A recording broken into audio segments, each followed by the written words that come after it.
Welcome back, ladies and gentlemen. I'm your host, Tommy, just Tommy. And today, of course, what does it mean for Xbox when their games are all coming to the rival platforms? Let's jump into it, shall we? I'm stronger. I'm smarter. I'm better. I am better. So as I have it pulled up here, you can read that right. Forza Horizon 5. You can wishlist it today on PS5. Forza Horizon 5 comes to PlayStation in spring of 2025. So in spring, PlayStation is getting two major Xbox exclusive games. That's Indiana Jones, and now, of course, one of the flagship titles from Xbox, which is Forza, now coming to PlayStation. Celebrate. I think everyone should be celebrating, not because, people think that Xbox is going third party fully or they're going out of business.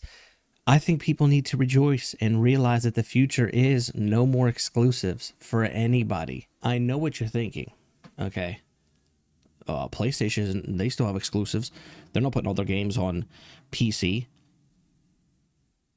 Most of their games are coming. Some games are still stuck to the console, and I think that's just for people.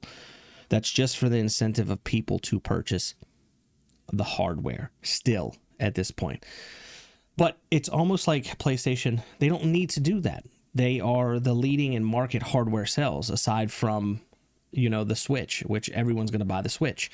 Now, Nintendo is the one who has been holding out with their exclusive IPs, their intellectual properties, where Mario and Zelda and Kirby and all these. You still have to purchase their hardware in order to play their games legally, because of course there's emulation on PC, and so on and so forth. I digress. I'm not going to get into all that. But technically, Nintendo, if you want to play semantics, they're the only company at this moment where you have to buy their hardware still in order to play all of their exclusives legally, as I said. I know what you're going to bring up. PlayStation 5, they still have Demon Souls. It's not coming to PC. Stellar Blade, that's not coming to PC. The ones that were in the works, the ports to PC that were in the works, they were canceled or reportedly or rumored to be canceled.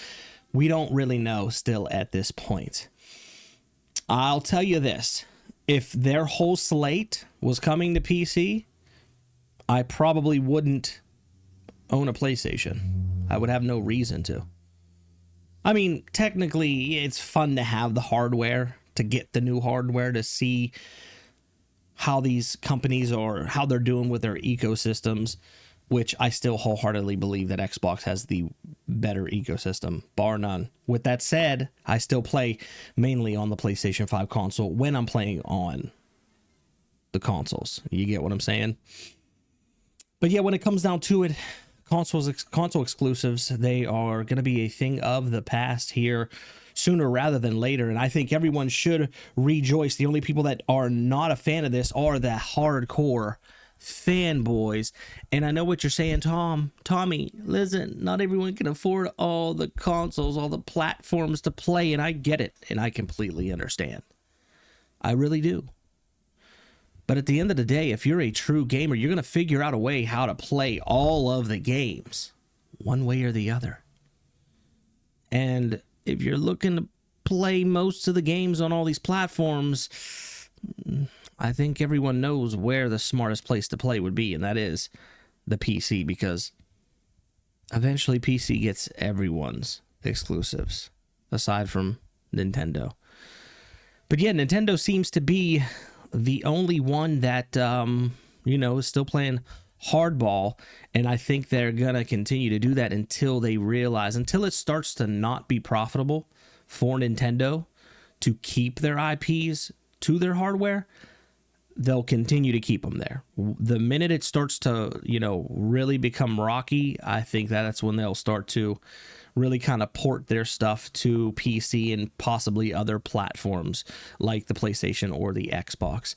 But yeah, seeing stuff like this, people think Xbox they're really going to go full third party, and they're akin to comparing Xbox and what they're doing to Sega. And you know what? At the end of the day, as long as I'm benefiting and I'm playing games and I'm having fun as a consumer, I'm cool with whatever, man.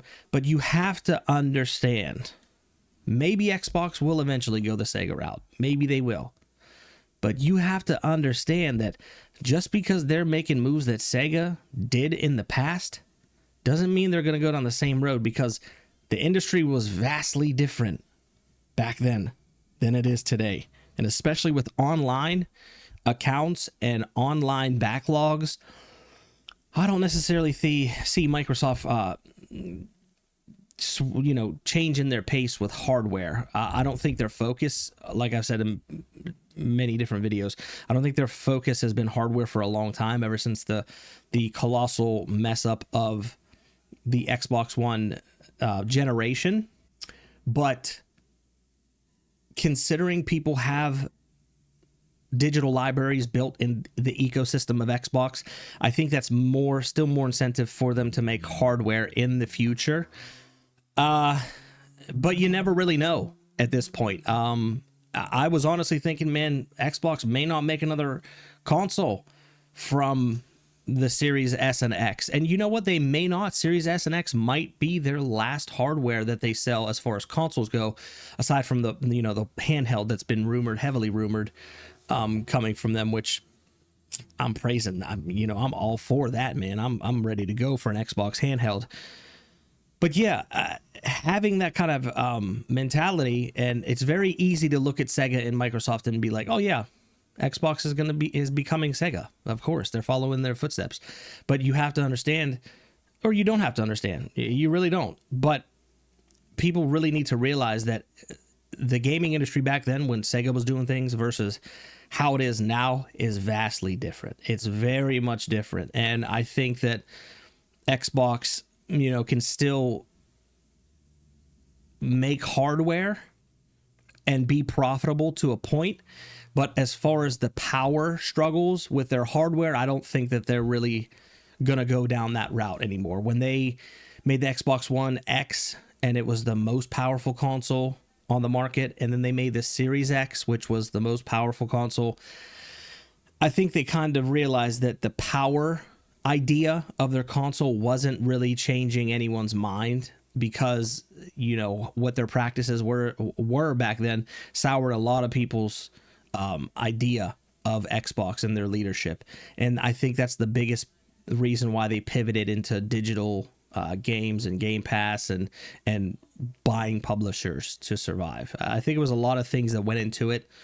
But yeah, I mean, I don't see this as doom and gloom. I see this as a yay for the true gamers that actually enjoy games and don't play stupid console war fanboy nonsense and, are adults about this stuff. I think it's awesome, man. And it breathes new life into this franchise, this particular game. And if it does well on, the PlayStation console, I mean, it's just confirmation that they're going to obviously put all their IPs on, any platform that will have them at this point. But, the good thing is it breathes life into these franchises that are ongoing. And on top of that, you have to really understand, when Microsoft was pushing this whole Game Pass subscription narrative, they wanted Game Pass to be on PlayStation, and PlayStation, they were like, no.